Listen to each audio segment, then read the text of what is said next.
ஆன்மீக நண்பர்கள் அனைவருக்கும் அன்பு கலந்த வணக்கங்கள்.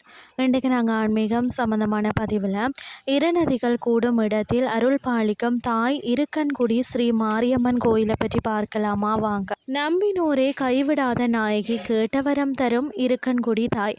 அதாவது தமிழகத்தின் தென்பகுதியில் விருதுநகர் மாவட்டம் சாத்தூர் அருகே அமைந்துள்ளது அருள்மிகு இருக்கன்குடி மாரியம்மன் திருக்கோயில். நாள்தோறும் பார்த்தீங்கன்னு சொன்னால் ஆயிரக்கணக்கான பக்தர்களின் குறைகளை தீர்க்க அற்புத சக்தியாக விளங்கும் இந்த கோயிலின் சிறப்புகளையும் வரலாற்றையும் விரிவாக பார்க்கலாம்.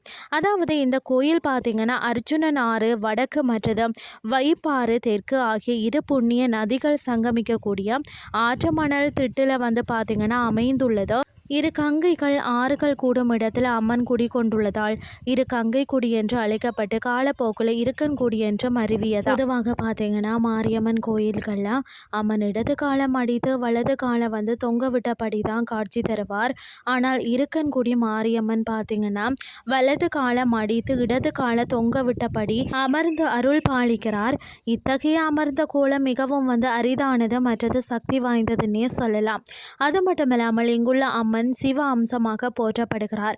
அதனால் பொதுவாக சிவன் கோயில்களில் மட்டுமே காணப்படும் நந்தி பகவான் இந்த கோயிலில் மாரியம்மன் சந்நிதிக்கு எதிரே வீற்றிருப்பது மிகவும் தனித்துவமான அம்சமாக காணப்படுகிறது.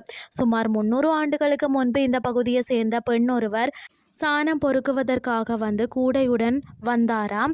தன் கூடையை தரையில் வச்சுட்டு சிறிது நேரத்துக்கு பிறகு அதை தூக்க முயன்ற போதும் கூடையை அசைக்க கூட முடியலையாம்.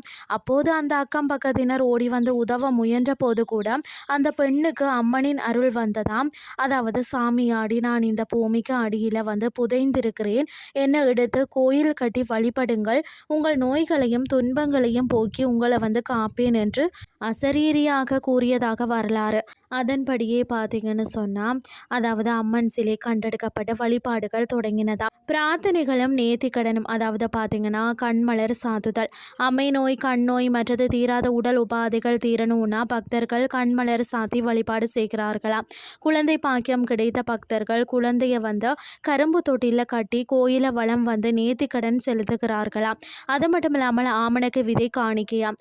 அதாவது தோலை பாதிக்கக்கூடிய நோய்கள் நீங்க ஆமணக்கு விதைகளை நேர்த்திக்கடனாக செலுத்துவது இங்கே மிகவும் பிரசித்தம். ஆடி பங்குனி மற்றது தை மாத வெள்ளிக்கிழமைகள்லாம் ஆயிரக்கணக்கான பக்தர்கள் அக்கினி சட்டி ஏந்தியும் 1000 கண் பானை எடுத்து நேர்த்திக்கடன் செலுத்துவர்.